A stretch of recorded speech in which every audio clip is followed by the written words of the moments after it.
Bonjour à tous, je vous invite à vous installer, à prendre place. Nous allons commencer cette deuxième journée d'études.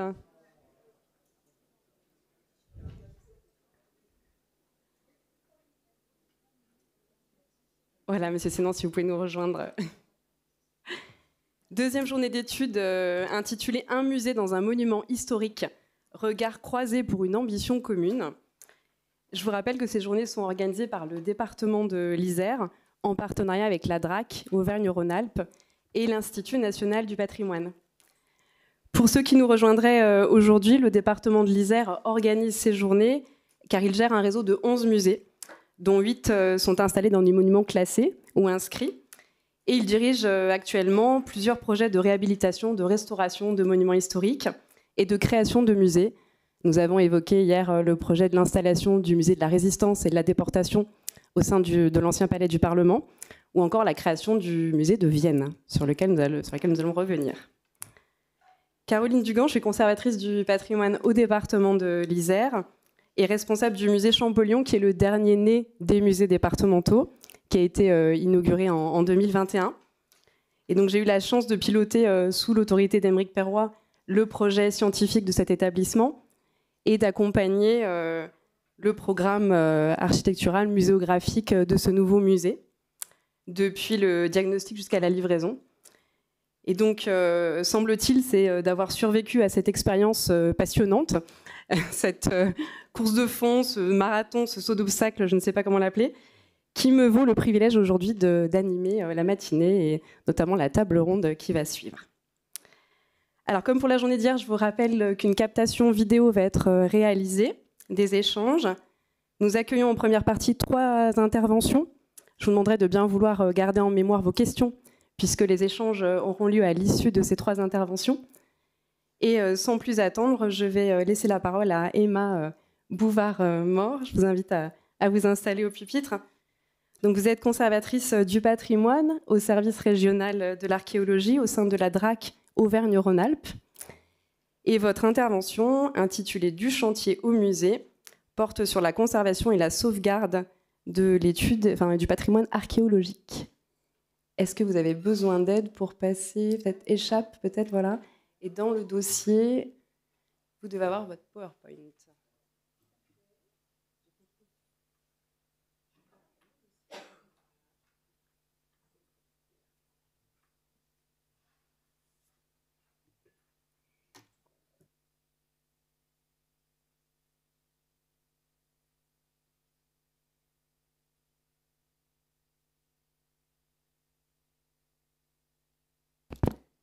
Merci. Ok.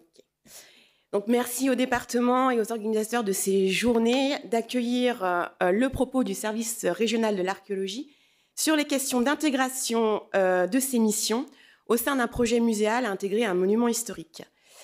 Donc, il s'agira, dans le temps qui m'est imparti, et vous m'arrêterez car je me sais très bavarde, d'aborder, à partir d'un exemple très concret et très actuel, les enjeux liés au patrimoine archéologique dans le cadre du projet du futur musée d'histoire de la ville de Vienne porté par le département. Nécessité archéologique imposée par le livre 5 du Code du patrimoine. Il s'agit aussi de mettre en lumière les apports de cette discipline dans les diverses composantes et les diverses phases d'un tel projet, de l'amont à l'aval, c'est-à-dire des études préalables jusqu'au projet muséal et à l'ouverture du musée. Rien que ça, l'archéologie se mêle de tout, mais toujours à bon escient. Voilà. Sans plus attendre, débutons. Donc, nous sommes à Vienne, capitale des Allobroges, donc cité de haute antiquité, dont l'histoire humaine d'ailleurs ne débute pas nécessairement du coup à l'occupation romaine. Et donc cette cité se parle néanmoins en tant que colonie romaine d'un paysage monumental encore très présent, jardin de Cybèle, Odéon, théâtre que vous connaissez. Une ville florissante, soutenue d'ailleurs par son occupation en bordure du fleuve Rhône, qui favorise une prospérité commerciale. Et à la fin de l'Antiquité, Vienne devient une cité épiscopale, car dès la fin du IIIe siècle, on connaît un premier évêque, et désormais Vienne, qui occupe alors un espace un peu plus restreint autour de ses églises et de sa future cathédrale, se pare de diverses églises et espaces funéraires implantés sur des niveaux d'abandon de l'ancienne cité antique. C'est tout à fait le cas pour le site qui nous occupe, celui de Saint-Pierre et Saint-Georges de Vienne. Alors cette épaisseur historique, je ne vous parle pas de l'époque moderne et du 19e siècle et 20e siècle qui voit fleurir aussi une industrie, notamment autour de la Gers. C'est un autre propos, un autre récit. Mais cette épaisseur historique, donc, justifie la présence d'une très vaste zone de présomption de prescription archéologique, ZPPA, justifie aussi le site patrimoine remarquable ainsi représenté, c'est la deuxième image. Et on en vient donc à Saint-Pierre et Saint-Georges, monuments classés au sein même de cette ZPPA et de ce SPR. Ce qui veut dire que beaucoup des services de l'État réunis en DRAC interviennent sur ce sujet. Donc l'archéologie, le service régional de l'archéologie, l'UDAP, unité département de l'architecture et du patrimoine, les monuments historiques et bien sûr le très gros service des musées représenté par sa conseillère Sophie Nimous-Carias, puisqu'il s'agit bien d'un projet de musée à Vienne. Alors, ce futur musée, en fait, prend la suite d'un musée de longue date qui s'est ouvert en 1806, après la vente de Saint-Pierre comme bien national, séparé de nombreuses collections données par Pierre Schneider, un érudit et premier archéologue viennois. C'est un musée qui a aussi, dès les années 1860, accueilli une restauration accompagnée de fouilles archéologiques menées par Auguste Almer, et qui réouvre ses portes en 1862 comme musée lapidaire, et ce jusqu'en 2022, date à partir de laquelle donc, il a fermé ses portes, il a été vidé dans l'attente de la réalisation du projet qui nous occupe. Alors, je suis archéologue et je vais vous parler d'archéologie, c'est normal. Donc je reviens sur cette richesse archéologique. Ici un extrait à gauche de la carte archéologique nationale tenue par nos services qui recense, et encore, c'est assez partiel puisque les dernières découvertes n'ont pas été intégrées, mais qui recense l'intégralité des vestiges archéologiques reconnus autour de Saint-Pierre et Saint-Georges, c'est-à-dire entre la muraille tardo-antique, enfin gallo-romaine au sud, et le quartier cathédral qui se trouve au nord, hors champ. Pas moins de 30 points de découverte, d'accord ? Et à droite, même si ce n'est pas extrêmement visible, je m'en excuse, vous avez un extrait de l'Atlas topographique de Vienne antique.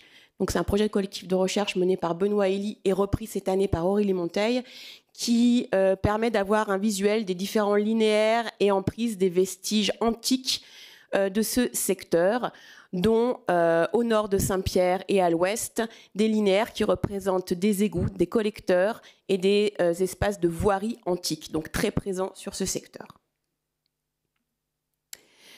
Donc, comme j'aime à le rappeler, finalement, ce choix de lieu pour le futur musée d'histoire de la ville de Vienne est un choix idéal. J'aime à dire que ce site est une synecdoque de la morphogénèse de l'espace urbain viennois, puisqu'il est la mémoire, l'archive d'une occupation humaine depuis la proto-histoire jusqu'à nos jours. Proto-histoire, antiquité, histoire médiévale, histoire monastique moderne, puis histoire même du musée, de ce qu'est un musée et de son évolution jusqu'à nos jours.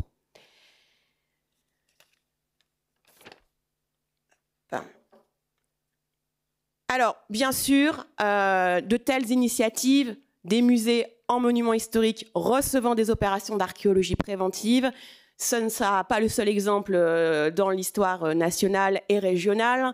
On en a parlé hier.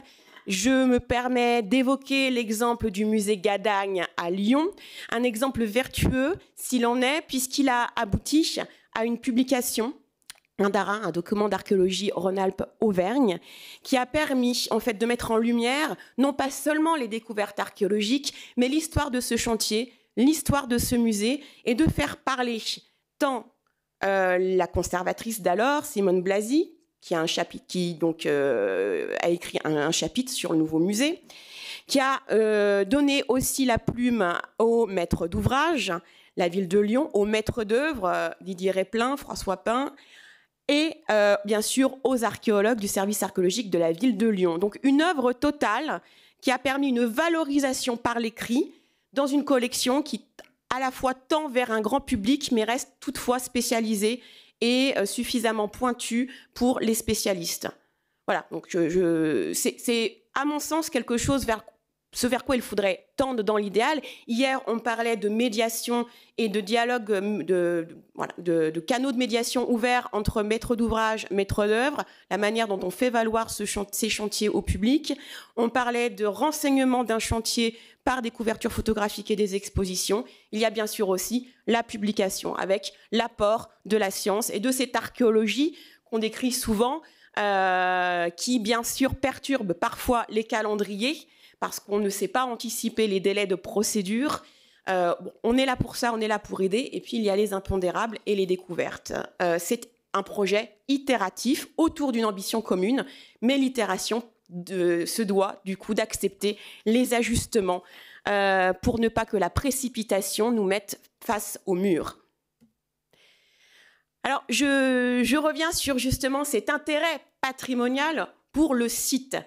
Donc ce site, ces bâtiments, ce patrimoine bâtimentaire, ce n'est pas qu'un seul réceptacle, c'est une histoire à part entière qui déjà en 1975 avait attiré l'attention de l'érudition locale, l'érudition au sens noble, des amateurs éclairés, la Société des Amis de Vienne, qui écrivent un courrier au directeur de la circonscription archéologique d'alors, qui occupait la fonction à peu près équivalente, si je ne m'abuse, d'un directeur régional des affaires culturelles, en tout cas, ou d'un conservateur régional d'archéologie, voilà, c'était un statut un petit peu entre deux, pour alerter sur le potentiel archéologique de l'église Saint-Georges, des vestiges partiellement fouillés au XIXe siècle, mais méconnus, encore présents sur le site et dignes d'intérêt. Donc c'est l'avant-dernier paragraphe. Son sous-sol, par ailleurs, déjà partiellement fouillé, il est vrai, au siècle dernier, contient de nombreux sarcophages. N'est-il pas en conséquence souhaitable, dans le cas où ces vestiges peuvent être jugés dignes d'être sauvegardés, qu'une solution d'aménagement intervienne de préférence, alors démolition, mise en valeur du bâtiment et aménagement en salle d'exposition temporaire, par exemple. Donc déjà, cette notion de mettre en valeur les vestiges d'un site cohérent, subcomplet, dans le cadre d'une valorisation muséographique. Alors, 1975, s'ensuivent du coup les premières fouilles archéologiques, on va dire modernes, sur le site de Saint-Georges, sous l'égide de Jean-François Reynaud, professeur d'archéologie médiévale à Lyon 2, et Monique Janévala, qui a fait sa thèse d'ailleurs sur le site Saint-Georges-Saint-Pierre. Et c'est là qu'on découvre que Saint-Georges-Saint-Pierre est précédé dès l'Antiquité tardive d'un monument funéraire, un monument de prestige, un mémorial, autour duquel s'agrègent des sépultures, puis le complexe Saint-Georges-Saint-Pierre, d'abord une basilique funéraire, et puis l'église paroissiale qu'on connaît à Saint-Georges, et l'église abbatiale de Saint-Pierre, avec bien sûr l'accueil d'un ensemble de sépultures plus ou moins prestigieuses. La basilique funéraire a accueilli ni plus ni moins la nécropole des premiers évêques de Vienne. Et puis autour de Saint-Georges, paroissial, le cimetière paroissial jusqu'à la Révolution française. Ça fait du monde. Mais cette histoire ne s'arrête pas là. Dézoomons un petit peu et prenons la focale de ce quartier, de cet ensemble monastique qui devient quartier canonial à l'époque moderne. Et c'est en cela que d'un bâtiment, en fait, le bâtiment classé, les deux bâtiments classés sur lesquels on focalise notre attention, on en vient finalement à l'histoire de la ville de Vienne et à l'histoire totale d'un quartier complètement figé, orienté dans sa trame par cette occupation monastique. Occupation monastique qu'on connaît très peu. On a des propositions de restitution de cet ensemble au XVIIe siècle grâce à la thèse de René Bonny et aux études préalables de Monique Janet-Valla. Mais finalement, malgré la création d'immeubles et la restructuration urbaine du XXe siècle, il n'y a jamais eu de fouilles à proprement parler et d'études poussées sur cet ensemble monastique. D'accord ? C'est bien pour ça que la recherche fondamentale universitaire comme l'archéologie préventive se réunissent aujourd'hui autour de cet objet urbain pour augmenter les connaissances préalablement à leur altération par la restauration. Oui, parce qu'on considère que la restauration est un acte d'altération de la matière authentique et de l'information archéologique qui, après intervention, peut être passablement effacée. La restauration est une nouvelle couche historique que l'on ajoute à un bâtiment. Et c'est pourquoi il faut sauvegarder par l'étude, pour mémoire et pour la science, les informations que cette restauration, qui bien sûr va enrichir, magnifier le site et le transformer pour un autre usage, eh bien, il faut donc sauver ces informations qui de toute façon vont servir à cette valorisation et vont peut-être de temps en temps guider l'acte architectural, le parti pris de conservation et d'embellissement des lieux, en fonction bien sûr de la chronologie relative et absolue que les archéologues pourront déterminer sur la foi de leur relevé d'études du bâti et de leurs fouilles sédimentaires. Alors, ce que je voulais vous dire donc, sur ce site de Vienne, en termes d'archéologie, on va essayer de déployer tous les outils à notre disposition, dans le livre 5 du Code du patrimoine, et même un petit peu sur les bords. Alors, dans le livre 5, on a l'archéologie programmée, qui est liée à une archéologie, on va dire, de recherche fondamentale, qui n'est pas nécessairement liée à un aménagement. Et puis, on a l'archéologie préventive, qui intervient préalablement ou en accompagnement d'un aménagement. Cette archéologie préventive sur le site Saint-Georges-Saint-Pierre a débuté dès 2017 avec une intervention de confortement de l'église Saint-Georges, toujours dans une optique de valorisation. On était aux prémices de ce projet muséal, on commençait à en parler et à projeter quelque chose. Donc une intervention sur Saint-Georges a été opérée par l'opérateur, alors a été prescrite par l'État et a été réalisée par l'opérateur Archéodunum sous la responsabilité de Quentin Rochet. Et cela a pu mettre en évidence de très belles peintures 14e sur le mur de chœur de l'église Saint-Georges, la reprise des données anciennes et ça a permis d'affiner la chronologie relative de l'espace bâti médiéval. Puis, là, dès 2022, le département, d'abord la ville de Vienne, puis le département en tant que maître d'ouvrage, ont saisi le service régional de l'archéologie à l'amont, bien à l'amont du projet, une fois la maîtrise du sol et des espaces bâtis actés, a saisi le service régional de l'archéologie pour une demande de prescription anticipée de diagnostic afin d'évaluer les enjeux archéologiques, le risque archéologique pour le projet bâtimentaire nouveau. Et du coup, le service régional de l'archéologie a prescrit 2 diagnostics aux abords de l'église Saint-Pierre, donc diagnostics réalisés par l'opérateur national, l'INRAP. Diagnostics qui sont avérés bien évidemment tout à fait positifs et ont mis en lumière ce qu'on présupposait, à savoir une occupation antique sous la forme d'habitat, ainsi que des sépultures médiévales, et des sépultures modernes, bien sûr, plutôt du côté Saint-Georges. Ça a permis du coup de préciser la densité de ces vestiges, ainsi que le toit de ces vestiges, c'est-à-dire leur niveau d'affleurement. Ce niveau-là, en fait, on sait qu'on ne peut pas aller en deçà dans le cadre de la construction du musée, et si tel est le cas, eh bien, il faudra les fouiller préalablement, les sauvegarder par l'étude, et ensuite laisser le terrain disponible pour les fondations des nouveaux bâtiments. Donc, un diagnostic est une évaluation préalable à une éventuelle prescription de fouilles ou de modification de consistance de projet afin de trouver des solutions techniques propres à protéger les vestiges enfouis. Une fouille aussi bien à l'amont du musée, de la construction du projet architectural, du déploiement opérationnel du projet architectural, a été déjà prescrite préalablement à une démolition. Un permis de démolir a été déposé par le département sur une partie non protégée de cet ensemble monastique, mais une partie qui n'avait jamais été étudiée.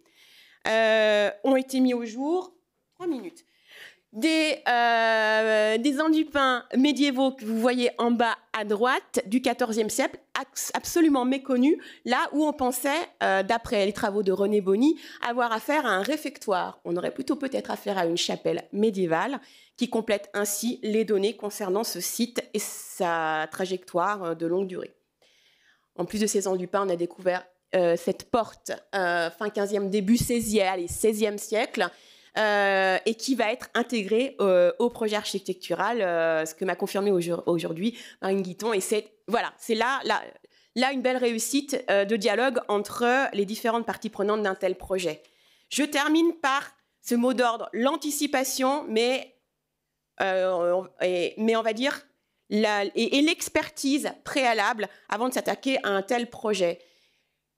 On a mis en place une archéologie dite du 3e type, c'est-à-dire une archéologie qui n'intervient ni dans le cadre préalable d'un aménagement, ni en tant que recherche fondamentale, mais une archéologie adossée aux diagnostics patrimoniaux, en relation du coup avec les maîtres d'œuvre et la CRMH. Le service régional de l'archéologie édite non pas des arrêtés de prescription, mais simplement des cahiers des charges scientifiques et techniques qui vont être intégrés aux diagnostics patrimoniaux pour intégrer la dimension archéologique, chronologique, fonctionnelle, historique à ces diagnostics préalables. On ne protège et on ne valorise que ce que l'on connaît. Et c'est ainsi que l'archéologie intervient aussi dans le cadre et en relation avec l'archéologie départementale que nous remercions chaleureusement, dans le cadre des sondages géotechniques nécessaires à la préparation du projet architectural pour tester la portance des sols, le niveau de la nappe phréatique, etc. Met en œuvre aussi avec le département une stratégie de connaissance totale du sous-sol à des fins muséographiques pour connaître un peu plus l'histoire monastique, à des fins archéologiques pour anticiper le risque, mais aussi à des fins techniques pour anticiper les problèmes techniques liés à la portance, à des problèmes d'humidité que connaît d'ailleurs l'église Saint-Pierre. Et puis, l'expertise archéologique peut aussi s'appliquer à la discrimination entre objets mobiliers classés ou objets, à la discrimination entre ce qui peut être du mobilier classé par destination, enfin l'immobilier, du meuble, pardon, devenant immeuble par destination, comme ce sarcophage en bas à gauche, d'un sarcophage qui ne fait pas du tout partie du bâtiment Saint-Pierre dans son jus médiéval, puisqu'il a été rapporté après les fouilles et la restauration du 19e siècle. Et c'est ce regard archéologique de critique d'authenticité de la matière patrimoniale qui permet aussi d'orienter les décisions concernant la future muséographie et le déplacement ou non de biens immeubles MH ou non MH. J'avais plein d'autres choses à vous dire, mais je le savais que je n'allais pas terminer mon PowerPoint, donc c'est sans regret que je vous remercie de votre attention. J'espère n'avoir oublié personne dans l'équation complexe de ce projet, mais il appartiendra à Monsieur le Président du département de remercier l'intégralité des parties prenantes au moment de couper le ruban inaugural. Merci à tous.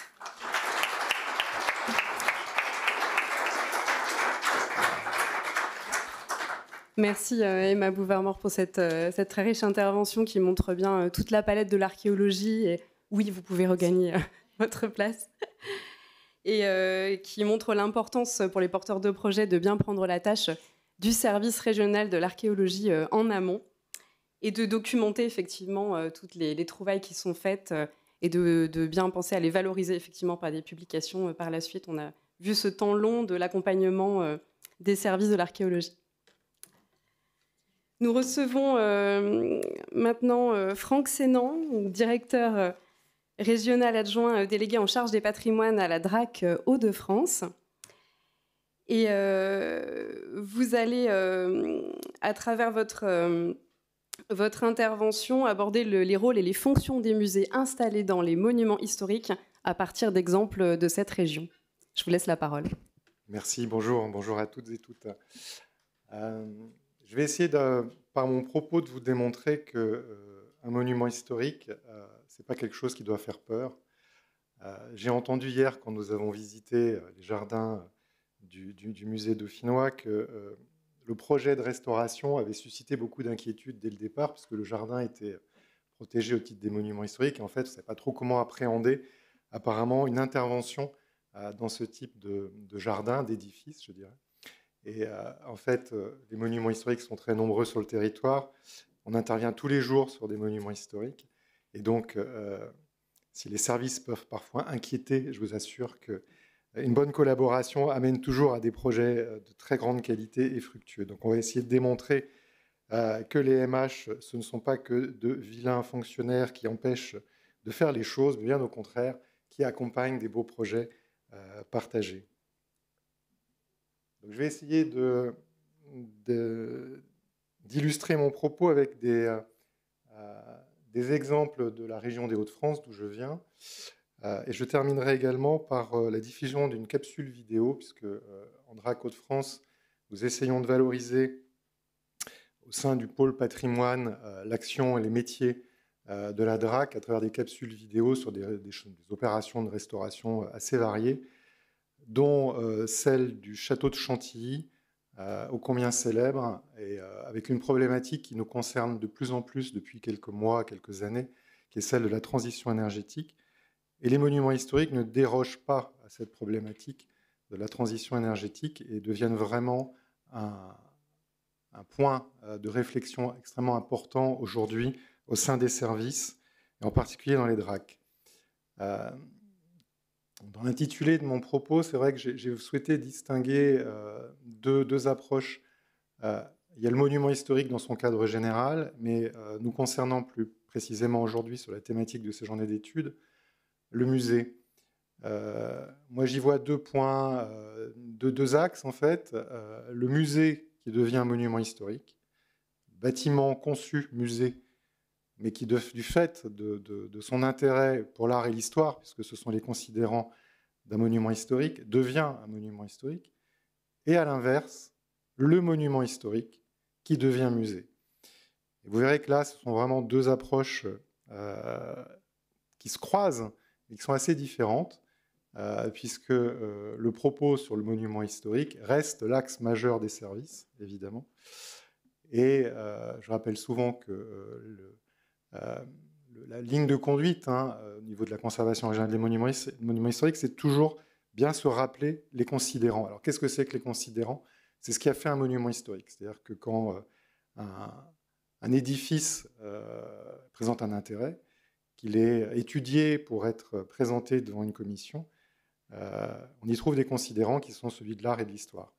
Donc, il faut toujours garder ça en perspective quand on intervient sur un monument historique.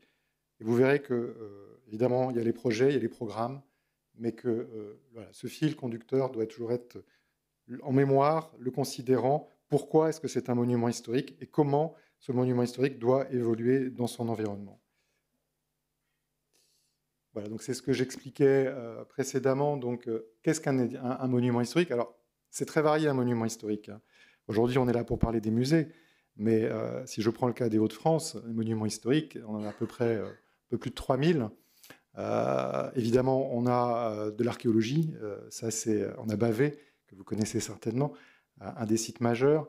On a des grands sites du gothique en Picardie, du patrimoine industriel, du patrimoine ferroviaire, maritime, des cathédrales somptueuses, des châteaux, je parlais de Chantilly. Donc la diversité des monuments historiques, c'est ce qui en fait aussi toute sa richesse et toute sa complexité. Donc nous nous appuyons évidemment sur des textes, puisque la DRAC, et plus particulièrement donc son pôle patrimoine, est conduit par le Code du patrimoine, puisque les services se réfèrent tous au Code du patrimoine, donc le livre 6 pour les monuments historiques, bien évidemment. Et donc, on s'appuie sur des réglementations, des textes, des circulaires. Mais en particulier, à l'origine de tout ça, c'est la loi de 1913 sur les monuments historiques qui définit 2 typologies de monuments historiques. Premier niveau, qui est le niveau régional. Alors, je vais faire un peu de cours, hein, mais c'est important toujours de se rappeler comment on devient un monument historique et quelles sont les étapes à franchir pour devenir monument historique.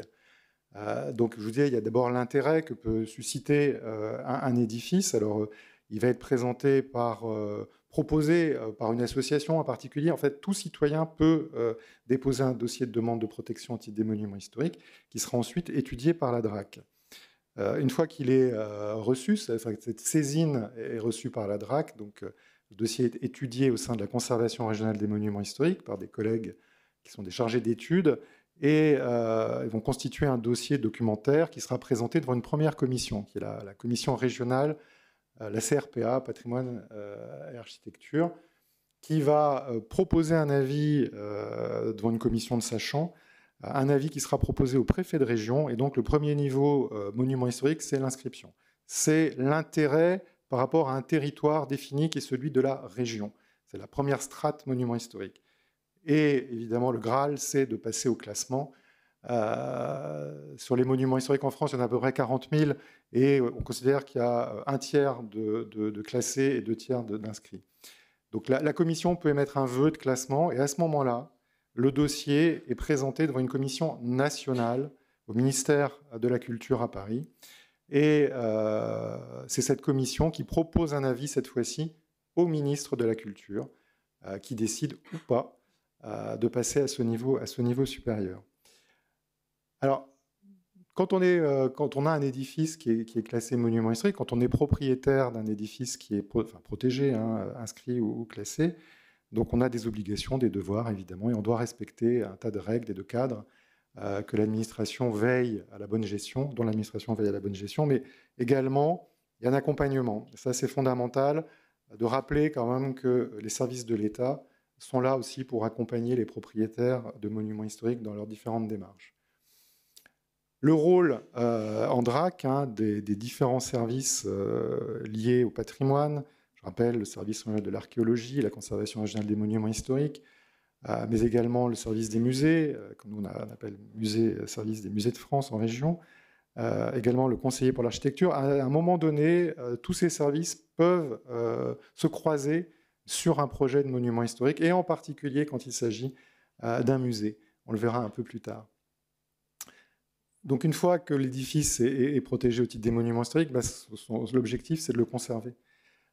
Et le rôle de l'État est d'assurer cette parfaite conservation, évidemment en partenariat avec des collectivités, avec le propriétaire, avec des associations, mais c'est bien le rôle des services de l'État, c'est de conserver. Et pourquoi ? C'est conserver pour transmettre. C'est ce passage que nous faisons, nous, dans les services, c'est s'assurer qu'un édifice, dès lors qu'il a reçu ce statut, on garantit finalement aux générations futures sa bonne transmission. Alors, qu'est-ce que c'est que conserver et transmettre ? On le verra. C'est évidemment restaurer, c'est intervenir, ça peut être modifié. Moi, j'aime à penser que toute restauration est une modification du monument historique. Ça, je rejoins effectivement les collègues de l'archéologie. Dès lors qu'on touche à quelque chose, à sa matérialité, finalement, on rentre dans l'histoire du monument ou de l'objet archéologique. On le modifie. Alors le modifier, ça ne veut pas dire le transformer, mais le geste fait que de toute façon, on le modifie. En bien ou en mal. Hein. Parfois, ce n'est pas toujours satisfaisant, mais on s'y attache. Donc tout ça pour vous dire que c'est un équilibre qu'il faut constamment trouver entre le considérant que je rappelais, l'avenir de ce monument, comment le conserver, comment le transmettre, et comment répondre aussi justement à un programme, on va y venir, d'évolution, de transformation d'un monument historique. Et ces programmes sont extrêmement nombreux dès lors, surtout, que l'on ait un établissement recevant du public, musée ou autre, mais musée en l'occurrence pour le débat d'aujourd'hui. Donc un monument historique, à le conserver, c'est aussi de s'assurer de sa sécurité. Et ça, c'est un point fondamental. On a tous, évidemment, en mémoire le drame de Notre-Dame, et c'est quelque chose qui nous a beaucoup marqué, évidemment, comme tout le monde, mais particulièrement dans les services, parce qu'effectivement, on ne se sentait peut-être pas vulnérable à ce point-là. Et la sécurité dans le monument historique, c'est l'élément majeur aujourd'hui de sa bonne conservation et de sa bonne protection. Donc c'est un gros travail qui est mené depuis Notre-Dame à travers les services, mais voilà, aussi aujourd'hui, peut-être qu'on ne l'identifiait pas autant jusqu'à présent, mais en tout cas la question de la sécurité dans les monuments historiques est devenue quelque chose d'absolument fondamental. C'est aussi l'accueil du public, c'est aussi la transition énergétique, comme je le rappelais au début, donc tout autant d'éléments qu'on prend en compte aujourd'hui dans cette conservation, cette transmission du monument historique. Donc comment on y parvient? Eh bien, l'État a mis en place ce qu'on appelle le contrôle scientifique et technique dans les services patrimoniaux, puisque ça concerne également l'archéologie qui fait du CST, hein, quelques acronymes, d'ailleurs on est champion au ministère de la Culture pour des acronymes épouvantables. Donc le CST concerne l'archéologie, les collègues des musées de France, hein, dans le cadre de l'appellation musée de France pour les établissements, évidemment la conservation régionale des monuments historiques, mais également la conseillère architecture, parce que vous verrez, on a quand même souvent des musées dans des milieux urbains où on a aussi parfois des secteurs protégés, donc ce sont toutes ces réglementations qui se superposent, peuvent parfois se montrer en contradiction, et c'est tout l'intérêt aussi des services de l'État d'arriver à dénouer parfois certaines contradictions. Et donc dans ce contrôle scientifique technique des agents de l'État, c'est ainsi que l'on parvient donc à assurer cette conservation et cette transmission. Alors comment on accompagne tous ces travaux? C'est du conseil, c'est également du financement. Je n'ai pas vraiment prévu de détailler tout ça, mais c'est vrai que c'est quand même important de savoir qu'un propriétaire de monuments historiques peut bénéficier d'un accompagnement financier de l'État et des collectivités, puisque l'État souvent est levier en fait avec d'autres collectivités pour parvenir à un tour de table financier. Et pourquoi est-ce que l'État intervient financièrement sur les monuments historiques? C'est précisément pour s'assurer de la conservation et de la transmission, parce qu'on va mettre en œuvre des métiers, des technologies, des techniques qui ont un coût qui est justifié. Et donc, ce n'est pas un cadeau, les subventions de l'État ou des collectivités sur les monuments historiques, mais c'est bien pour pallier le surcoût que représente la restauration d'un monument historique, parce qu'on va utiliser des matériaux qui parfois sont onéreux. Quand il s'agit de redorer, par exemple, un dôme, effectivement, vous imaginez bien que tout ça a un coût. Donc voilà, il ne faut pas considérer que, parce que sur ça on le voit parfois dans les considérants, oui, on voudrait bien être monument historique parce qu'on peut avoir des subventions. Attention, la subvention, ce n'est pas un cadeau, elle est là uniquement pour pouvoir garantir la bonne exécution des travaux et justement accompagner au mieux le porteur de projet dans son projet, justement. Dans le contrôle scientifique et technique, on a la phase extrêmement déterminante des autorisations de travaux. Et c'est là que souvent, oui, la DRAC, c'est le méchant, puisque c'est lui qui dit oui ou qui dit non. Mais c'est ainsi. Et donc, cette étape, elle est fondamentale, évidemment, puisqu'elle autorise ou pas d'intervenir sur le monument, mais c'est aussi un lieu de réflexion. Alors, on a évidemment une doctrine au sein des services des monuments historiques, hein. On a toujours un fil conducteur. Mais ce qu'il y a de passionnant aussi dans ce métier, c'est qu'on se remet en question à chaque fois, puisque la typologie, la diversité des monuments historiques est telle que même si on a une doctrine de principe, chaque projet, en fait, nous interroge et nous ramène à un vrai questionnement sur quelle est la matérialité de ce que l'on a en face de nous, comment on va la transmettre, comment on va la communiquer. Donc, ces doctrines, c'est évidemment, et c'est ce qui s'impose dans la plupart des projets, hein, c'est le respect déjà, encore une fois, du considérant. Qu'est-ce qui a fait qu'on est sur un monument historique? Ensuite, la réversibilité. Ça, vous avez peut-être déjà entendu parler, mais c'est un élément fondamental aussi de l'intervention sur les monuments historiques, c'est que les travaux doivent être réversibles. Et en particulier, c'est vrai que dans les musées, puisque un musée, c'est un lieu qui reçoit du public et qui se repense lui aussi à des échéances, parce que les choses évoluent, les publics évoluent. Et donc, les interventions, quand on les pense dans un monument historique, on les veut réversibles. Alors, pas celles qui consistent évidemment à protéger le monument, c'est-à-dire le clos couvert, là, on n'est pas du tout dans la réversibilité, mais les interventions qui peuvent intervenir dans le monument doivent être réversibles. Et encore une fois, tout n'est pas interdit sur un monument historique. Il faut un peu sortir de cette idée reçue. Et la création contemporaine n'est pas du tout non plus refusée sur le monument historique. Et on le verra parfois, d'ailleurs, c'est la meilleure solution quand on doit intervenir sur un programme, et en particulier sur des musées qui ont des besoins croissants sur l'édifice. Donc je le disais, peut-être passer quand même, ça va peut-être vous ennuyer tout ça. Je vous parlais de sécurité, la loi sur les ERP, c'est aussi également extrêmement important. Donc là, une rapide photographie de ce que sont les monuments historiques en France. Presque 45 000 monuments historiques. Là, vous avez la répartition par région. Donc, vous voyez, dans les Hauts-de-France, on est à peu plus de 3 000 monuments historiques. Alors, dans le camembert, on voit les différentes typologies. Alors, l'administration, ça peut être un musée, justement, ça peut être un palais de justice, ça peut être une préfecture.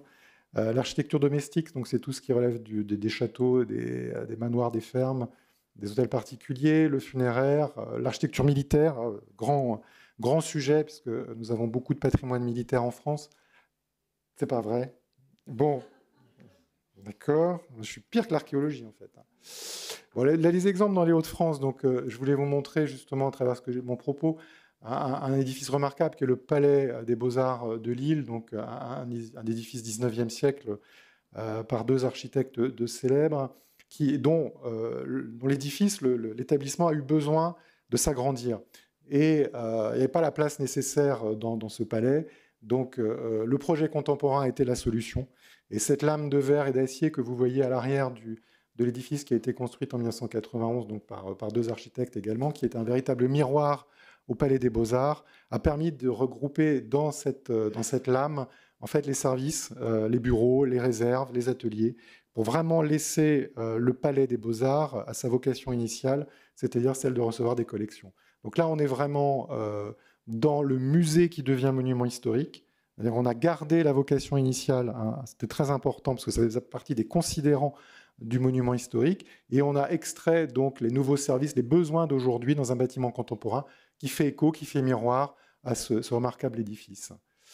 Voilà, un peu plus près dans le détail. Là, nous passons au musée de Picardie à Amiens, là également, toujours dans cette thématique du musée qui devient un monument historique, puisqu'il est conçu sous Napoléon III. Il y a une magnifique architecture aussi, et il est classé en totalité en 2012. Et donc, il fait l'objet, là aussi, pour des nécessités de fonctionnement de l'établissement, d'un besoin d'extension pour l'accueil des publics, pour les ateliers, pour la médiation. Et donc, une création contemporaine avec un jardin est adossée au monument pour ne pas venir toucher la matérialité, effectivement, de l'intérieur du bâtiment, ce qui a fait son statut de monument historique. Là, l'escalier avec les pubis de Chavannes. Donc là, on est bien dans le musée monument historique, avec des interventions plus récentes, avec Salt Lewick, qui a fait cet escalier avec ce décor, alors qu'à côté, on a une coupole beaucoup plus classique. Je voulais absolument vous montrer aussi, donc, à l'inverse, hein, le monument historique qui devient un musée. Alors là, ce n'est pas un musée, c'est la Cité internationale de langue française, que je vous invite vraiment à aller visiter, c'est absolument remarquable.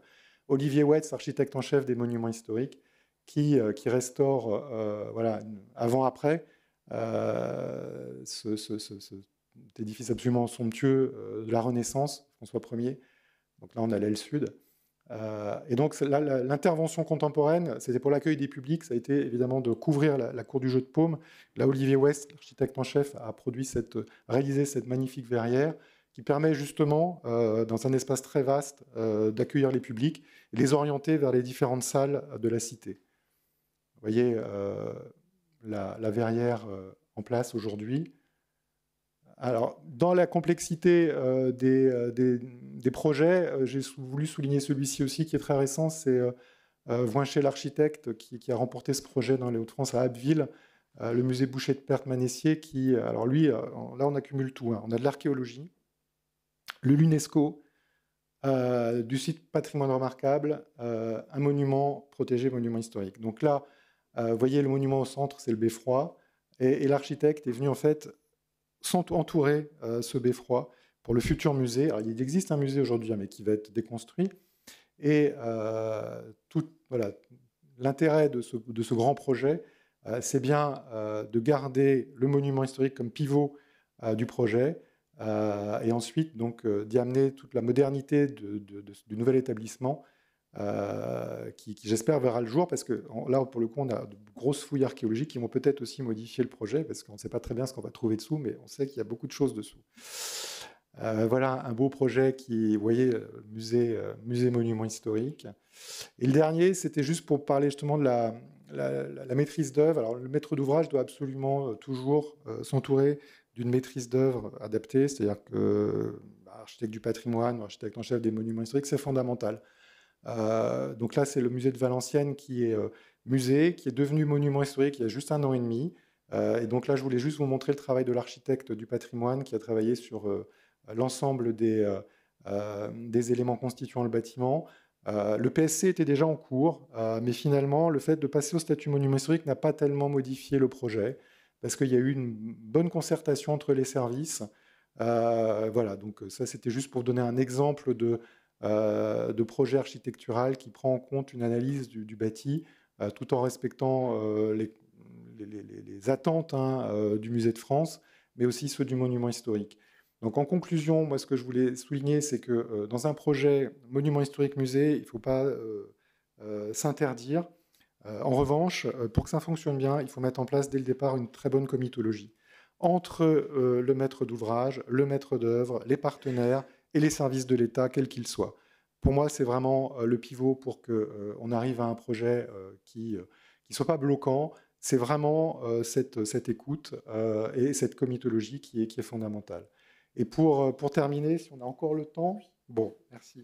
Je voulais vous passer donc cette capsule vidéo sur les réserves du musée Condé.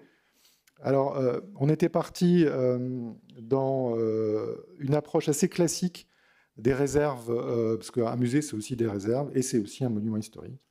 Et donc là, on est sur les écuries de Chantilly. Et on était parti au départ sur un projet assez traditionnel de réserve avec une centrale d'air, une climatisation. Voilà, en fait, quelque chose qui est extrêmement énergivore. Et comme vous le savez, depuis quelques années, les établissements sont confrontés à des coûts énormes liés aux fluides.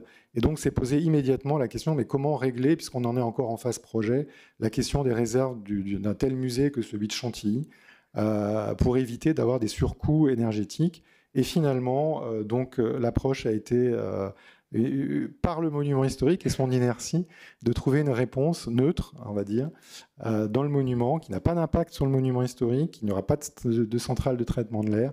Et vous allez voir, tout va vous être expliqué dans cette petite vidéo.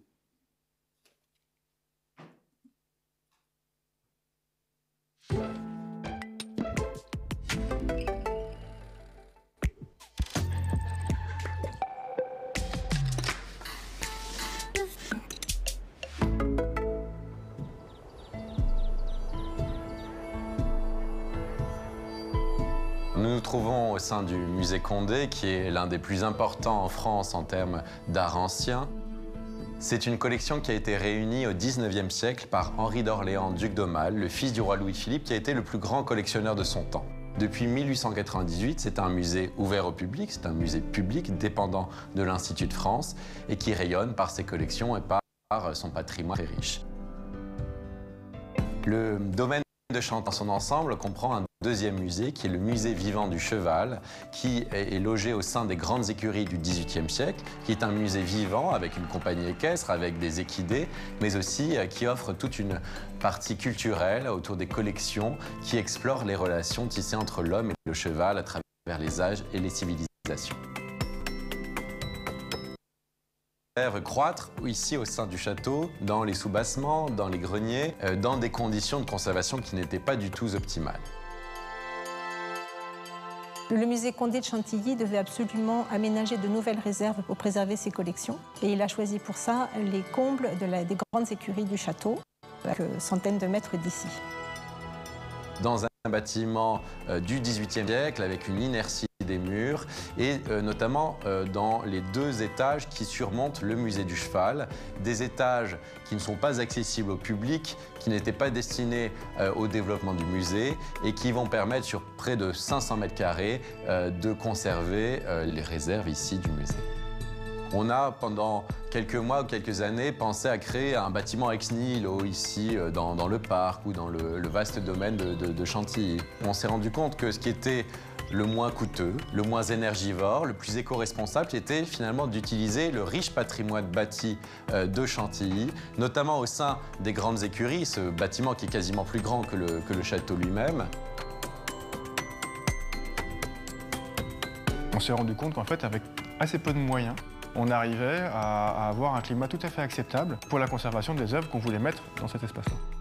On a travaillé avec la conservation, avec les bureaux d'études aussi, à développer un projet qui soit relativement peu impactant pour le monument et qui soit dans une logique aussi d'utiliser au maximum les capacités du bâti lui-même pour ramener en fait de la technique pour pallier des problèmes justement de ventilation, choses comme ça. Les questions de transition énergétique et écologique sont de plus en plus prises en compte par les musées, notamment dans la région Hauts-de-France et particulièrement ici au musée Condé. C'est une problématique qui est vraiment d'actualité et qui demande que les musées fassent preuve d'un peu d'ingéniosité pour s'adapter et de faire à la fois trouver des conditions qui soient à la fois les meilleures pour la conservation des collections, qui sont un peu exigeantes en la matière, et également pour favoriser le développement durable et diminuer aussi leur facture d'énergie. On a joué de l'inertie des murs, qu'on a finalement accentué avec la pulvérisation d'un chaud-chanvre sur 26 cm, qui permet vraiment de créer une sorte de tampon avec l'extérieur. Et le tout est ensuite agrémenté d'un lait de chaud pour avoir quelque chose d'assez agréable à l'œil. Dans la recherche de matériaux pour l'isolation, on s'est très vite orienté vers des matériaux naturels. Pourquoi des matériaux naturels? En fait, c'est très simple. D'abord, il y a une logique écologique, de se dire en fait on évite de travailler avec des matériaux ici de la pétrochimie ou de l'industrie lourde. Et surtout, on travaille avec des matériaux qui sont historiquement utilisés dans le bâti ancien. On essaye comme ça de créer une osmose entre les éléments neufs et les éléments anciens, et non pas de venir travailler en rupture. Par le biais des directions régionales des affaires culturelles, l'État accompagne les travaux d'investissement dans les musées et évidemment la création de nouvelles réserves fait partie de ces travaux d'investissement. La prise en compte des questions de transition écologique est de plus en plus présente dans l'accompagnement par exemple à la rédaction des cahiers des charges pour prendre en compte au maximum le respect de l'usage de matériaux biosourcés ou évidemment de travail sur l'isolation, le plus souvent intérieure des bâtiments. Donc on a été finalement au bon moment de cette réflexion parce qu'on était contraint par les budgets et par les monuments historiques, mais parce que surtout on a essayé d'être peut-être un peu plus responsable par rapport au monde qui nous entoure.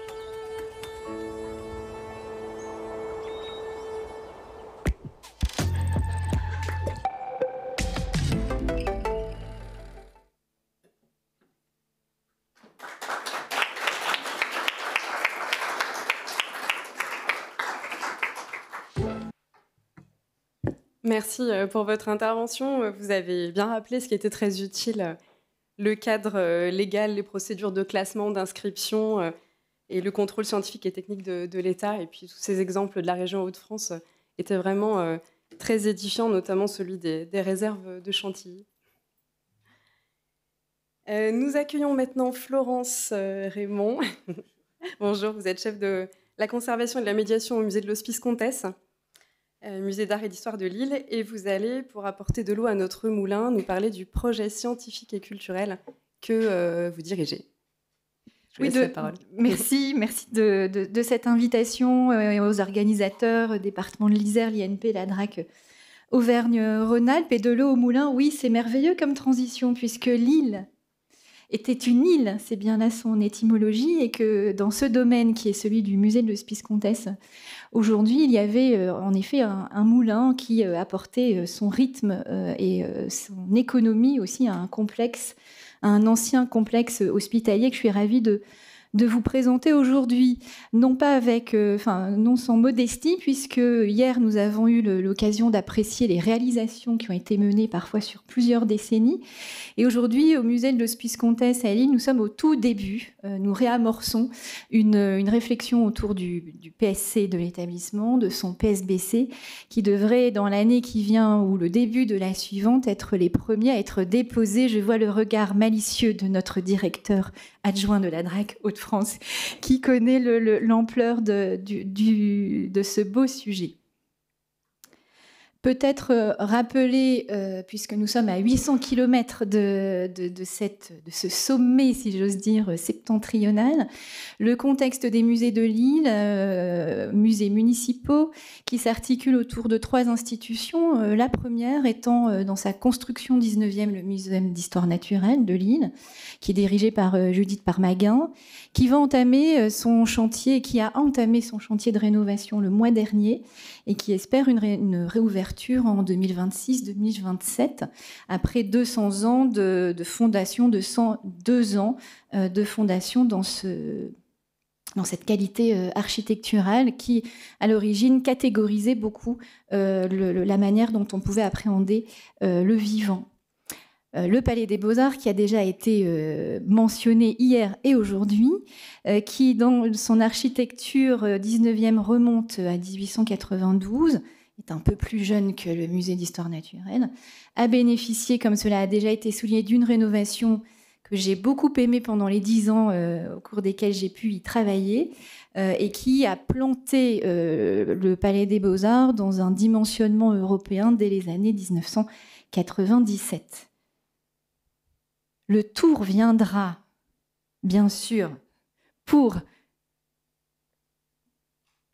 le musée de l'Hospice Comtesse, qui, paradoxalement, et c'est là une de ses premières belles ambivalences, est le plus jeune de ces 3 musées, mais niché dans une des architectures les plus anciennes de l'île et de la région, dont les fondations, dont il ne reste rien, remontent néanmoins intellectuellement au XIIIe siècle, et qui devient le musée de l'Hospice Comtesse seulement en 1962, alors que ses fondations hospitalières remontent bien au XIIIe siècle.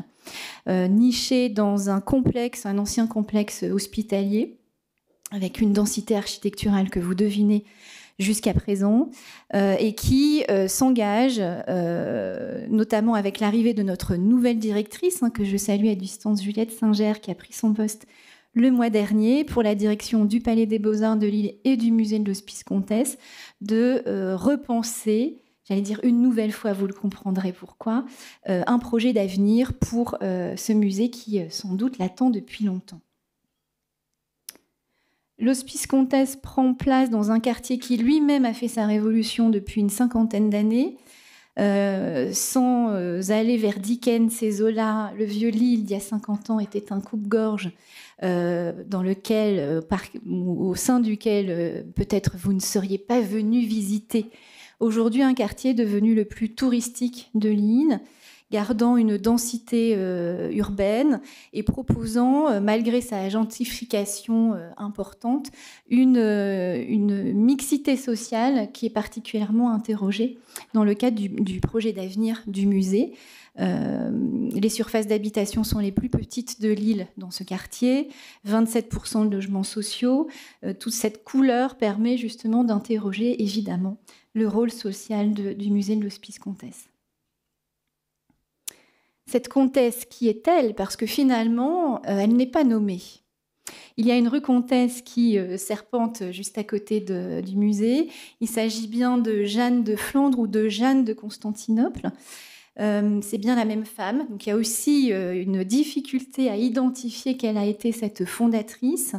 Constantinople, parce que son père, Baudouin de Constantinople, est mort en héros de l'époque sur le chemin des croisades, en réalité en Bulgarie, mais elle a gardé cette dénomination qui n'est pas sans créer déjà une passerelle un peu orientale au cœur même d'un musée très septentrional.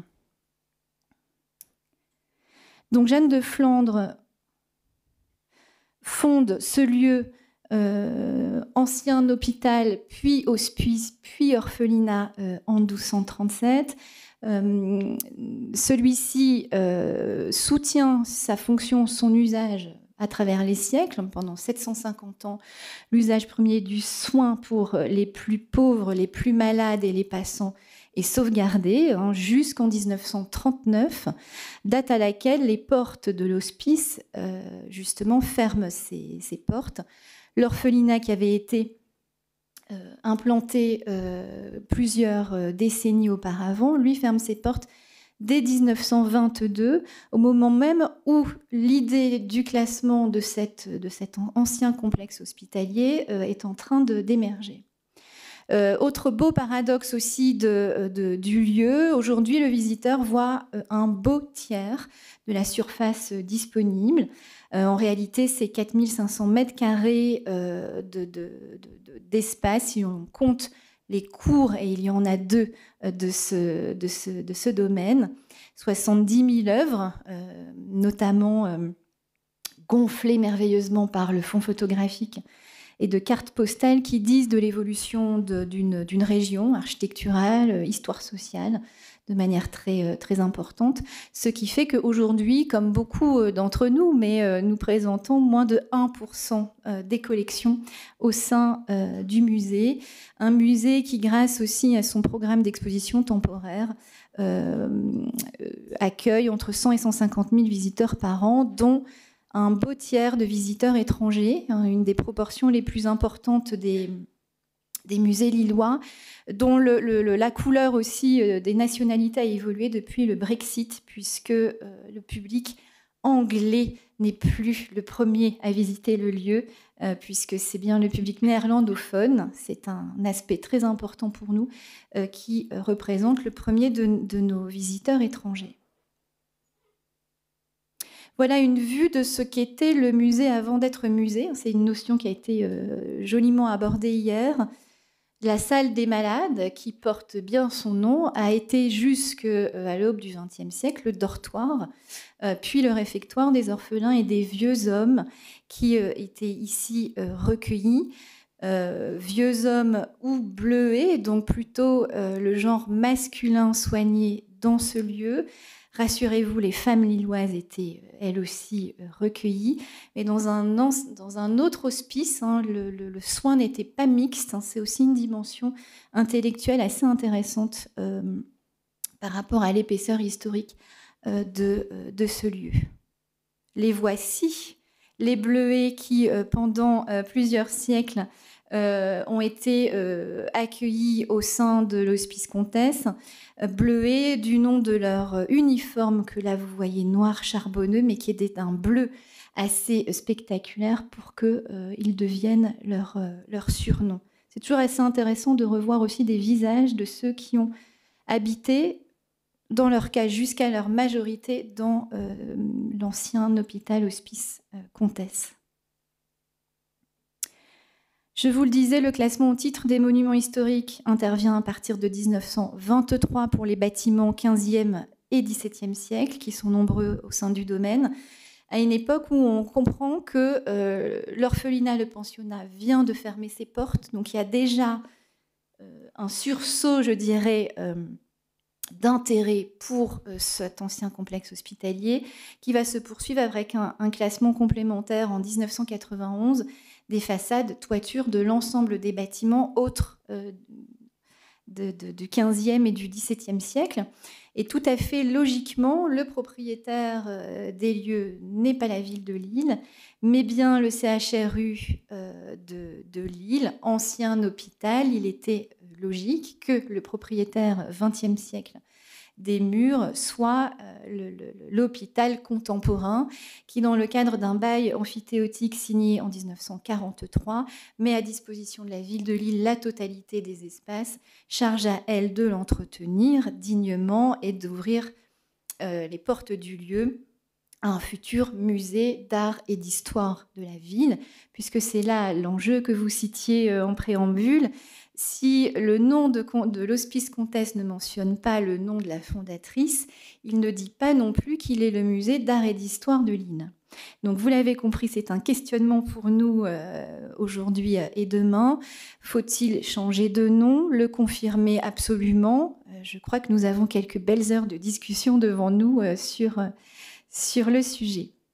Quelques photos ici un peu en miniature qui vous disent aussi de là d'où l'on vient, hein, et la transition était évidemment parfaite avec l'intervention de Franck Sénan auparavant, avec un caractère presque de reconstruction que l'on ne soupçonne pas lorsqu'on visite aujourd'hui le lieu, qui a été beaucoup transformé, reconstruit, réagencé dans les années 1950, 60, 70, parfois en modifiant de manière très nette les ouvrants, fenêtres, ouvertures, portes, qui n'étaient pas positionnés là où on l'imaginerait aujourd'hui. Donc il y a aussi une épaisseur historique plus récente qui a modifié, je dirais de manière presque drastique dans certains espaces, le caractère architectural du lieu, qui a gardé son organisation interne.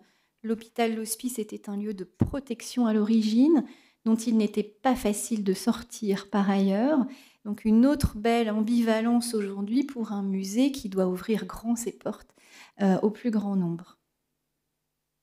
Voilà le plan du domaine.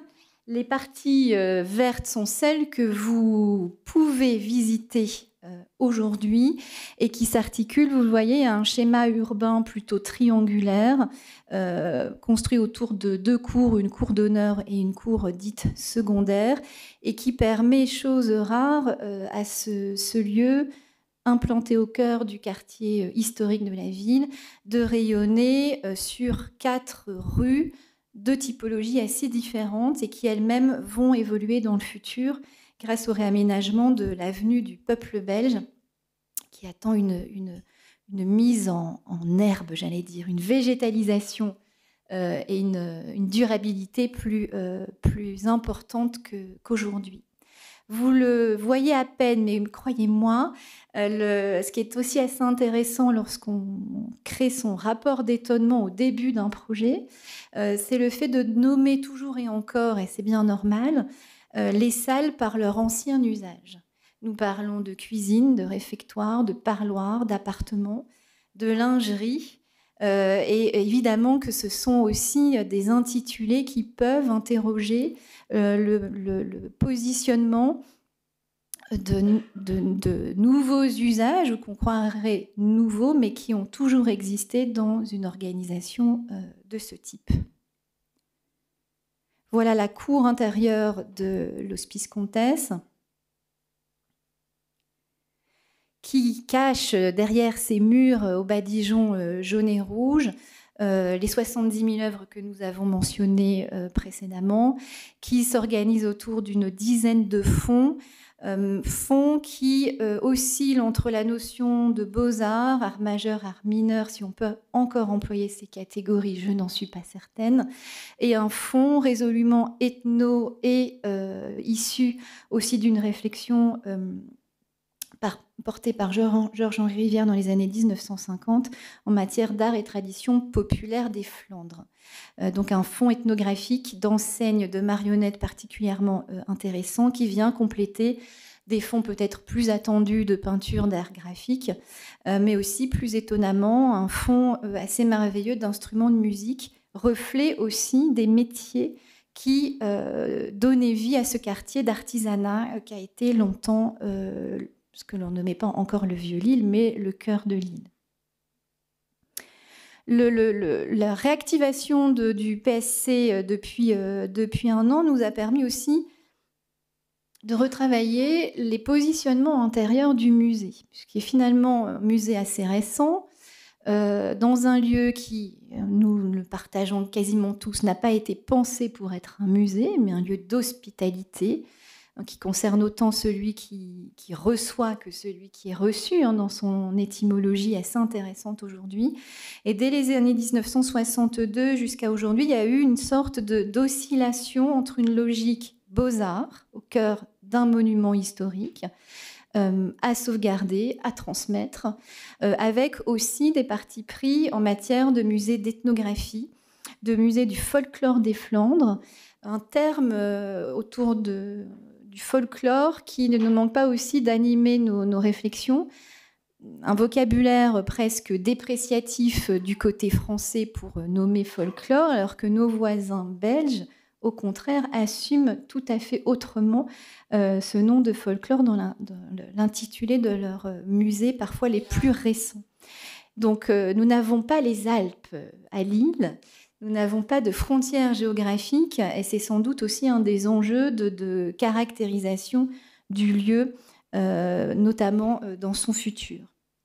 Donc, un début d'organisation avec, selon des oscillations relatives à l'histoire des organisations, soit une direction autonome à l'Hospice Comtesse, soit une direction partagée, Palais des Beaux-Arts, Hospice Comtesse, les collections sont communes.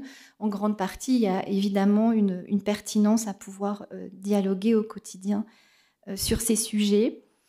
L'Hospice Comtesse choisit dès les origines de réintroduire ce que l'on a nommé des salles d'ambiance, c'est-à-dire des reconstitutions de l'organisation spatiale et médicale du lieu, cuisine, arrière-cuisine, dortoir, etc., à partir soit de mobiliers qui ont toujours existé dans les lieux ou qui sont emblématiques de ceux de la région au profit d'une proposition de déroulé historique dans le lieu lui-même avant de proposer un musée de l'histoire de Lille qui aujourd'hui offre une focalisation plutôt sur les temps modernes, 15e, 18e.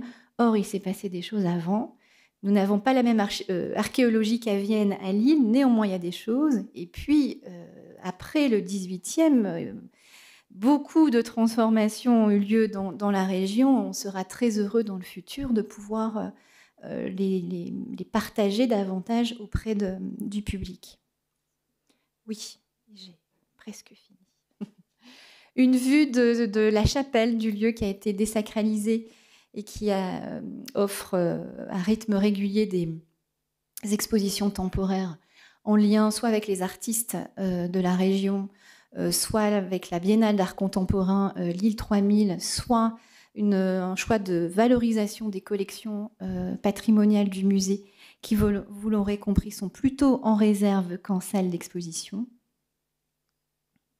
Et ce déroulé qui a permis dans ces dernières années, sous la direction de Bruno Girvaud, de pouvoir travailler la programmation, montrer aussi qu'il y avait un potentiel de visitorat dans le lieu qui est important, 150 000 visiteurs pour un musée qui ne dispose pas tout à fait d'une véritable billetterie. C'est une prouesse pour les équipes et les visiteurs aussi, mais en tout cas, il y a cet enjeu de proportionner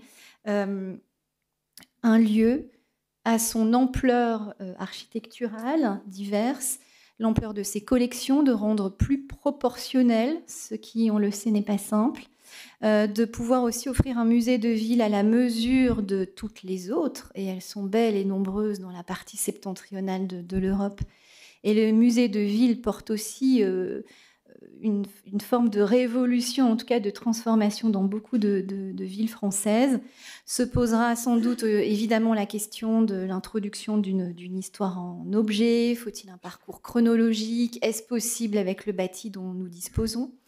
Le centre d'interprétation d'architecture et du patrimoine doit-il prendre place au 32 rue de la Monnaie? Chers collègues, nous allons en discuter, puisque c'est aujourd'hui un dispositif qui manque à la ville de Lille, et puis parce que le lieu l'appelle, lieu de soins des corps, des âmes, devenu lieu de soins d'un patrimoine pluriel. Nous aimerions aussi relancer la collecte du contemporain. Alors il y a bien sûr un tropisme photographique important à l'Hospice Comtesse, mais nous avons engagé une enquête sociologique pour tenter de recueillir des témoignages, non plus des derniers témoins qui auraient été les derniers vieillards de l'Hospice Comtesse, ils sont morts il y a 10 ou 20 ans, mais de recueillir le témoignage des derniers témoins à qui l'histoire de cette hospitalité d'un lieu anciennement hôpital, anciennement orphelinat, ne manquera pas de venir soutenir une proposition qu'on peut relativement ignorée quand on visite le lieu aujourd'hui. On a une proposition très XVIIe siècle, qui est belle, hein, je l'aime beaucoup, mais qui invisibilise aussi des strates historiques en matière de compréhension du lieu. Et je crois que nous avons fait le tour de ces boucles des partenaires que nous avons aimé pouvoir réunir autour d'un projet, vous l'aurez compris, en maturation, qui vise aussi à interroger une réflexion euro-métropolitaine. Hein. L'île n'est pas positionnée n'importe où, aucune de nos villes n'est positionnée n'importe où, mais il y a un rapport à la frontière qui est particulièrement important et qui se lie dans les partenariats qui sont les nôtres. Et avec aussi une coquetterie méridionale, si je puis dire, puisqu'une partie des collections du théâtre populaire et des marionnettes de l'Hospice Comtesse sont conservées dans les réserves du MUSEM, puisque dans les années 50, il y a eu des acquisitions en copropriété, si je puis dire, État et puis ATP et Musée de Lille, qui font qu'une partie de nos collections sont à 1000 km et conservées sans doute avec beaucoup plus de dignité que dans nos réserves actuelles. Donc c'est là aussi un enjeu de territoire, de proximité, certes, mais aussi de réflexion plus rayonnante à partir d'un lieu qui, et j'en termine, souhaite pouvoir, à l'heure en effet de ces terminologies très contemporaines d'inclusion, d'accessibilité, de se dire que l'hospitalité que porte le nom de l'Hospice Comtesse est peut-être la clé de réflexion de la proposition future qui, nous venons de le voir avec les réserves de Chantilly, ne manquera pas d'interroger l'enjeu bioclimatique d'un bâtiment, de bâtiments dont l'inertie ne semble pas comparable à celle des réserves de notre collègue à Chantilly. Et puis, de manière plus globale, une réflexion aussi sur l'aspect chronotopique du lieu, c'est-à-dire qu'en fonction des saisons, des heures du jour, de la nuit, du rythme aussi avec l'urbanité qui est tout à côté, comment un musée peut-il considérer aussi, tout en ayant son ADN collection et monument historique, imaginer peut-être des usages d'une hospitalité contemporaine qui pourrait peut-être aller vers une notion aussi de maîtrise d'usage, de dortoir contemporain, qui sait, au cœur d'un lieu pluriel dont j'espère pouvoir présenter, non pas dans 20 ans, la réalisation avec l'équipe, en tout cas d'un projet qui ne manque pas de perspective. Je vous remercie.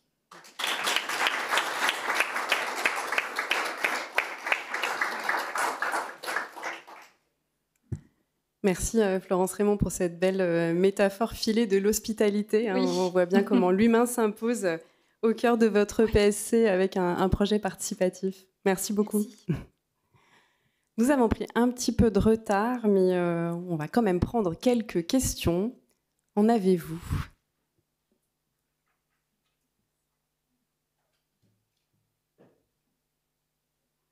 Oui.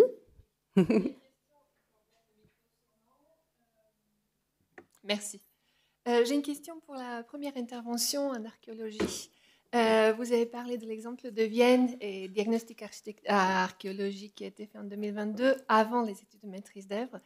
Par qui ça a été initié? Est-ce que c'est le maître d'ouvrage directement? Est-ce que c'était dans le cadre de diagnostic patrimonial? Comment ça s'est passé? Alors, il y a une première étude préalable archéologique, cette archéologie du 3e type, qui a été intégrée à un premier diagnostic patrimonial en 2020. L'ESRA a écrit un cahier des charges pour aider la maîtrise d'ouvrage à recruter l'archéologue qui a répondu en groupement avec un architecte du patrimoine. Cet archéologue, c'est Laurent D'Agostino de l'atelier d'archéologie alpine. En fait, c'est une agence d'archéologie privée, mais agréée par l'État et compétente en matière d'archéologie du bâti à archéologie médiévale. Son recrutement a été fait, bien sûr, en dialogue avec les services de l'État, avec ma collègue OSRA, qui était alors en charge du dossier en 2020. Puis, en 2021, le projet a plus que frissonné. Il passe de la maîtrise d'ouvrage ville de Vienne à la maîtrise d'ouvrage département. Et là, le SRA commence à être saisi, consulté en ce qu'on appelle une consultation projet, en anticipation des études et de la réalisation à venir. Et le SRA a prescrit donc 2 diagnostics successifs. D'autres arriveront aussi. Et 2 diagnostics réalisés par l'INRAP, qui est l'opérateur public automatiquement désigné sur le territoire Isère, puisque l'Isère ne dispose pas d'autres opérateurs d'archéologie préventive publique à même de pouvoir réaliser les diagnostics. Les diagnostics archéologiques, les évaluations préalables doivent être réalisées uniquement par des opérateurs d'archéologie publique habilités par l'État. D'autres diagnostics vont venir après démolition de la partie qui a fait l'objet d'une fouille immédiate, l'élévation avec les ondes du pin et les différents espaces médiévaux et renaissants mis au jour. Après démolition de ces parties-là, un ultime diagnostic sédimentaire permettra d'évaluer le sous-sol archéologique jusqu'à 5 mètres de profondeur, cote estimée pour les fondations du nouveau bâtiment du musée. Et là, on pourrait peut-être même atteindre les couches proto-historiques et avoir justement cette amplitude chronologique, cette synecdoque du coup de l'histoire de la ville de Vienne qu'on aimerait pouvoir mettre en valeur et surtout sauvegarder par l'étude avant le nouveau fabuleux nouveau bâtiment. Merci beaucoup. Y a-t-il une autre question? Non, je me permets, oui. Caroline, je me permets juste de réagir sur ces questions archéologiques parce qu'elles sont très intéressantes à Vienne. C'est vrai qu'on est sur vous l'avez dit, sur une richesse archéologique exceptionnelle. Et il se trouve qu'il y a du coup plusieurs marchés qui ont été faits, notamment aussi d'AMO, de manière à pouvoir nous accompagner, nous, maîtrise d'ouvrage. Et peut-être que Camille pourrait... Alors Camille Bisson, qui est à la direction des constructions et environnement de travail, qui est bien sûr copilote et cheville ouvrière avec Nicoline Mina. Et donc, c'est peut-être intéressant pour le public de ces journées de voir un petit peu aussi. Bon, on sait que les diagnostics sont plutôt conduits par l'INRAP. Donc là, on est sur les diagnostics et puis après sur les questions des fouilles assez rapidement les différents marchés qu'on a pu monter, soit diagnostic ou autre.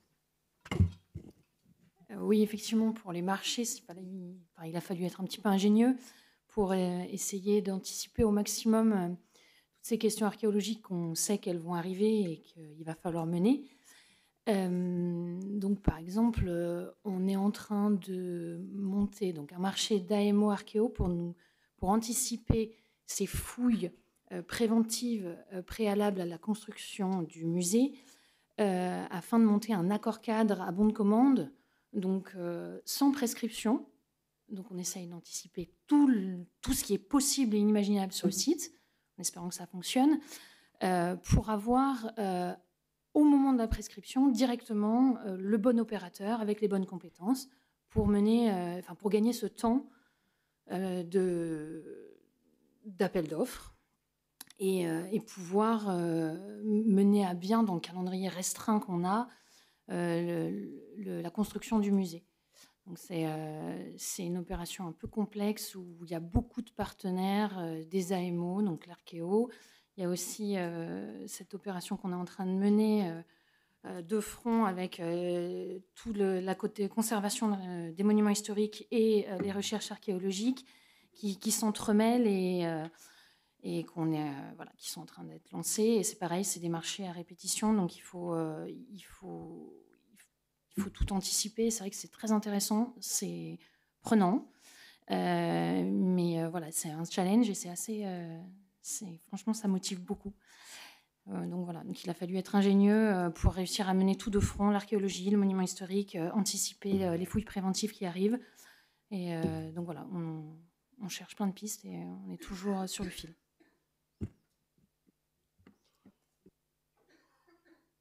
Je me permets de réagir à ce que dit Camille, avec laquelle, et avec aussi Nicoline, je précise qu'il y a une fluidité de communication et une interconnexion de nos actions assez plaisante et il me semble efficace. Cette connexion et cette communication est tout aussi efficace et positive avec mes amis de la CRMH.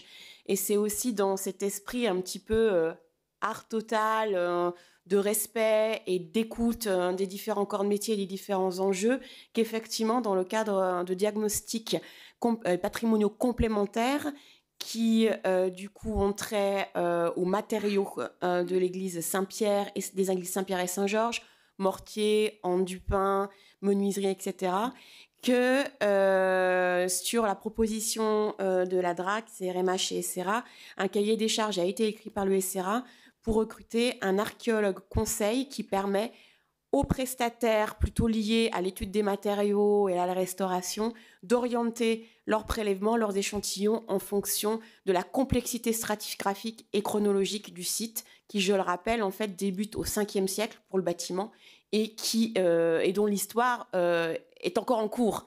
Voilà. Et donc cette étude archéologique, les études préalables et l'archéologue conseil vont permettre en fait d'orienter le geste architectural et les partis pris de restauration vers tel ou tel matériau et telle ou telle période. Concernant l'AMO, qui va permettre en fait le recrutement, enfin un accord cadre entre plusieurs opérateurs d'archéologie préventive qui seront sur les starting blocks au moment de l'édition des prescriptions. Ça va être aussi un dialogue entre le SRA et cet AMO pour que le SRA émette non pas des prescriptions, mais un proto-cahier des charges pour envisager tous les cas de figure et tout ce qui pourrait être mis au jour sur ce site, donc toutes les spécialités archéologiques et techniques qu'il faut prévoir à l'amont et que les opérateurs devront avoir nécessairement. Bâti, funéraire, sédimentaire, géomorphologie, etc., etc.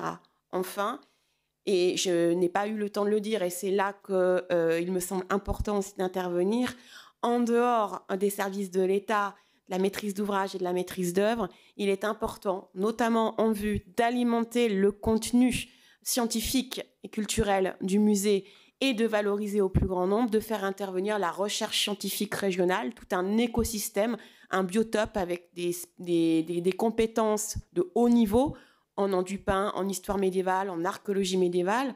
Ces personnes sont déjà rassemblées sous l'égide de Julie Chevalier au sein d'un comité scientifique et systématiquement dans les prescriptions d'État, j'ai souhaité qu'elles soient citées, nommées pour que tous les intervenants, publics, privés, opérateurs, chercheurs, prestataires, puissent travailler en harmonie, en concert, en résonance, afin que, à l'issue de ce très beau projet, on puisse se retrouver autour d'une table, autour d'un projet de publication, peut-être à 2 dimensions, hein, une publication spécialisée, scientifique, parce que c'est le devoir de l'État, enfin du service régional de l'archéologie, d'inciter à ces publications.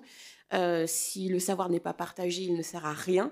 Et puis peut-être des publications peut-être un peu plus vulgarisantes qui accompagneraient, pourquoi pas, l'accès au musée, enfin, à discuter avec le département. Là, je lance ces idées, mais je crois qu'on l'avait déjà évoqué.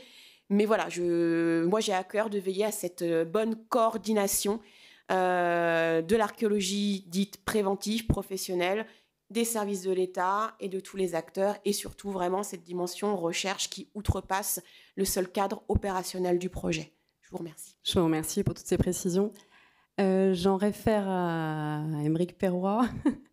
A-t-on le temps de prendre encore quelques questions? Oui. Oui.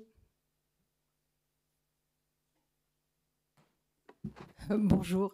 Alors, je ne suis pas du tout dans le domaine, hein, je suis gestionnaire comptable, hein, mais je voulais simplement souligner l'intervention de Florence Raymond, que j'ai beaucoup appréciée. Elle commence son intervention en resituant son projet. Déjà, de parler du projet au départ, c'est très intéressant. De resituer ce projet dans un quartier. Et elle parle de mixité de ce quartier. Et elle termine son intervention par une hospitalité contemporaine. Donc j'en reviens à ma question d'hier, qui est quand même d'associer, au-delà des personnes spécialisées, les citoyens et le local.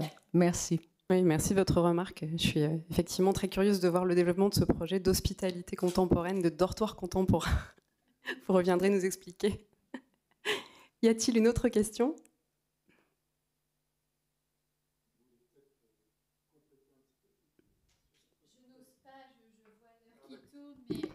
Oui, c'est un enjeu et une envie de constituer des comités d'usagers, comme on le nomme de manière un peu jargonneuse, mais qui... Alors c'est peut-être très devenu politiquement correct, tout à fait chronophage, puisqu'un comité d'usagers va réunir 6-7 personnes, pas plus, pour que chacun ait un temps de parole tout à fait équilibré par rapport à l'autre. 1 heure d'entretien demande 7 heures de traitement, pour que ce ne soit pas seulement un recueil de bonnes idées, donner l'illusion d'une participation, d'une démocratie participative, comme on l'a nommé de manière un peu redondante.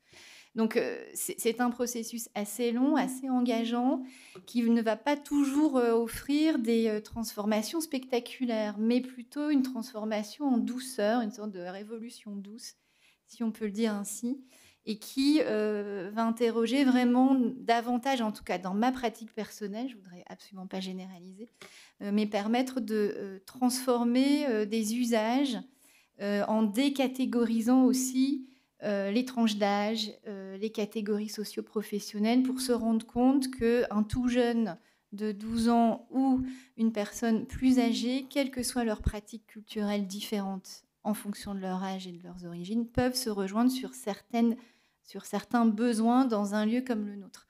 Donc c'est aussi une manière de sensibiliser à la transformation en interne dans ses propres équipes, évidemment.